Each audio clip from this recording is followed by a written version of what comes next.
Good morning to all of you. मैं भूगोल कक्षा साहब CRT आज पार्ट 2 पढ़ाऊंगा। कल मैं पार्ट 1 पढ़ाया था। कल हमने पढ़ा था सौरमंडल में पृथ्वी। इससे आगे आज पढ़ेंगे सौरमंडल में पृथ्वी। हमने यहाँ तक बताया था 8 ग्रह हैं।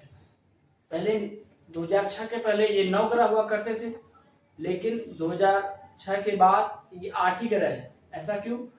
एक ग्रह था प्लूटो। 2006 में ये ग्रह की परिभाषा को नहीं पूरा कर रहा था, जो शर्त होता उसको नहीं पूरा कर रहा था। 2006 में अंतर्राष्ट्रीय खगोलीय संघ ने प्लूटो को और एक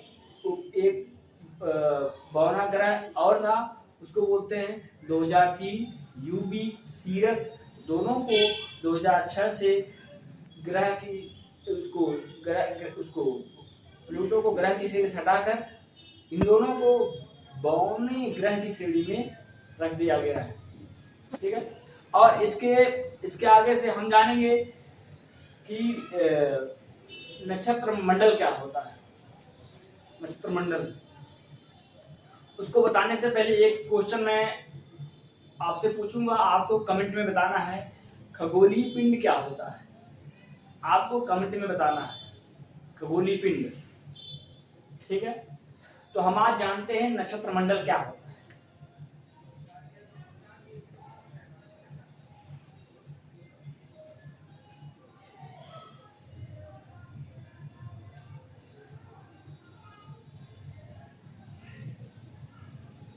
बताइए नक्षत्र मंडल क्या होता है। चलिए मैं बता रहा हूं। नक्षत्र मंडल वह तारों का समूह होता है, तारों का समूह होता है, उसी को नक्षत्र मंडल कहते हैं। नक्षत्र मंडल तारों का समूह होता है। तारों का समूह एक है अर्सा, मेजर या बिग बियर, ये भी तारों का समूह है। ठीक है। आगे देखें सप्तऋषि तारा। 7 ऋषियों के नाम पे रखा गया है। 7 तारों का समूह है, उसी को बोलते हैं सप्तऋषि तारा। ठीक है। सप्तऋषि तारा के माध्यम से पहले प्राचीन काल में हमारे भारत में उत्तर दिशाओं का आगमन किया जाता था। पहले दिशाओं का आगमन। सप्तऋषि जो तारा है ये हमेशा ध्रुव की ओर होता है, इसे ध्रुव तारा ही बोलते हैं। नहीं सॉरी सप्तऋषि तारा अलग है, एक होता ध्रुव तारा। सप्तऋषि तारा की सहायता से ध्रुव तारा को देखते हैं। ध्रुव तारा उत्तर में होता है और ध्रुव तारा की मदद से, उसकी मदद से दिशाओं का बहुत पहले हमारे भारत में दिशाओं का आकलन करते थे। ठीक है। तो इतना जान गए। अब नेक्स्ट हम जानेंगे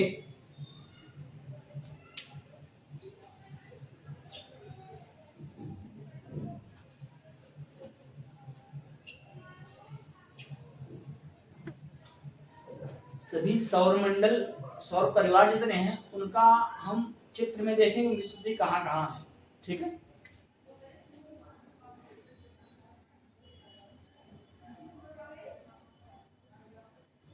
सूर्य है। ठीक है।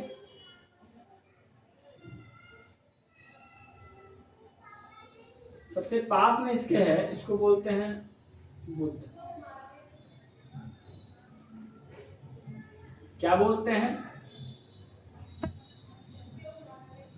इससे थोड़ा दूर में हम देखेंगे, यहाँ पर है शुक्र।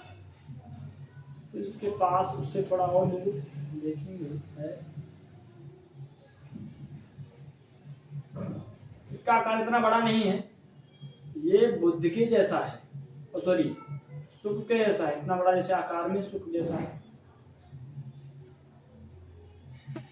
ये हमारा ग्रह है पृथ्वी।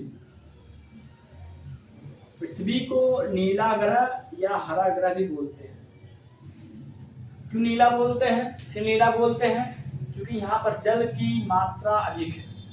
हरा ग्रह इसे क्यों बोलते हैं? क्योंकि जो है हरियाली हमारे प्लेनेट पे, हमारे ग्रह पर जो है जीवन की संभावना है सौर परिवार में। अभी तक जितने खोजे गए अभी तक हमारे ग्रह पे, सौर परिवार में भी और जो ग्रह अभी तक खोजे गए वैज्ञानिकों के द्वारा, यहीं पर जो है जीवन की संभावना है। पृथ्वी का एक उपग्रह है जिसको बोलते हैं चंद्रमा। क्या बोलते हैं? चंद्रमा।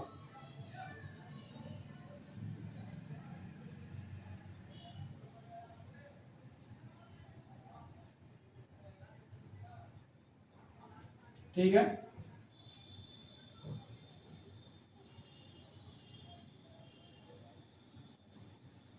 इसको बोलेंगे मंगल, जिसको मार्स बोलते हैं। और बॉस,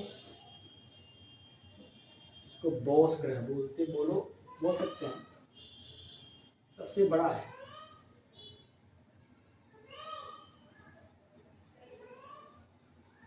बृहस्पति। और उसके बाद है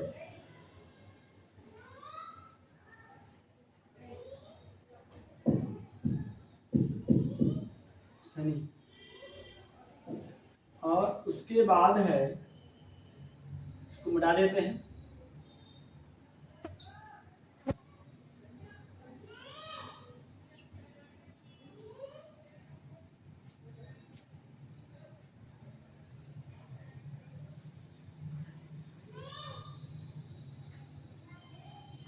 बोलते हैं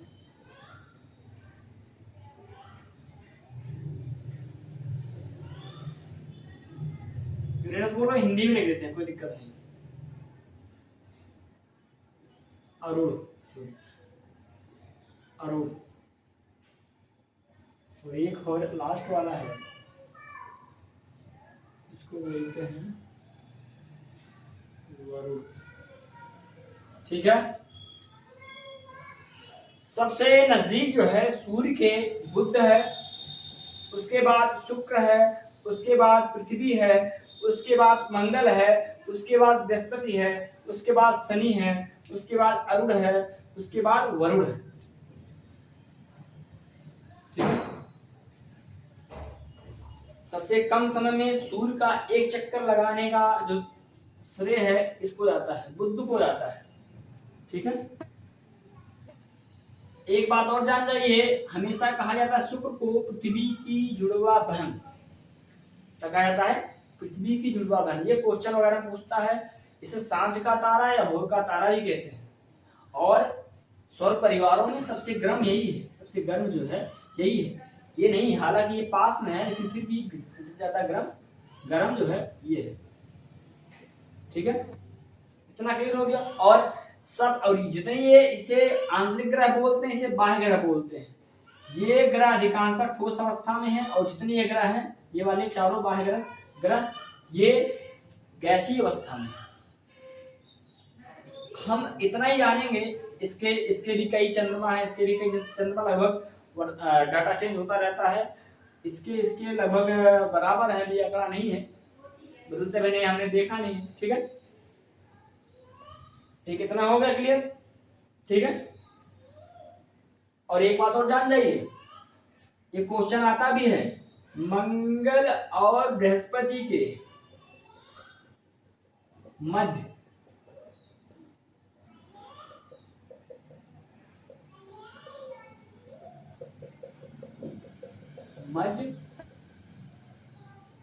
बहुत छोटे छोटे ग्रहों के टुकड़े हैं जो मंगल और बृहस्पति से टूट के बने हैं, इसी के पार्ट हैं ये। इनको बोलते हैं क्षुद्र ग्रह। क्षुद्र ग्रह। क्लियर हो गया? आपको ये क्लियर हो गया है, तारा किसे कहते हैं, ग्रह किसे कहते हैं, उपग्रह किसे कहते हैं, क्षुद्र ग्रह किसे कहते हैं, उल्का पिंड किसे कहते हैं। उल्का पिंड क्या होता है? उल्का पिंड जो होता है ये भी सूर्य का चक्कर लगा रहा होता है, ये छोटे छोटे पत्थरों के टुकड़े होते हैं जो है ये सूर्य का चक्कर लगा रहे होते हैं। लेकिन जब पृथ्वी की कक्षा में आते हैं, जब पृथ्वी की कक्षा में आते हैं तो इनकी स्पीड और घर्षण की वजह से इनका अधिकांश पार्ट जो मध्य मंडल में जल के राख हो जाता है। कभी कभी ऐसा होता है वो पृथ्वी पर पहुंचते हैं तो बहुत तबाही मचा देते हैं। उसको बोलते हैं उच्छल तारा। हम उसको उच्छल तारा ही बोल सकते हैं, ठीक है। उच्छल तारा, जैसे हम गाड़ी चलाते, कोई भी गाड़ी चलाता है उसका पूंछ निकल जाता है, निकल नहीं जाता है, उसी प्रकार वो जब आता है ऊपर से तो आग की घर्षण से जलने लगता है, वो पीछे चिंगारी तरह मतलब ऐसे दिखता है जैसे तू पूंछ निकला, उसी को बोलता है पुच्छल तारा। उसको बोलते क्या बोलते हैं? पुच्छल तारा। ठीक है, आज के लिए इतना ही। इतना आप प्यार करते रहिए और नेक्स्ट क्लास में हम बताएंगे, नेक्स्ट आगे बढ़ाएंगे, ठीक है।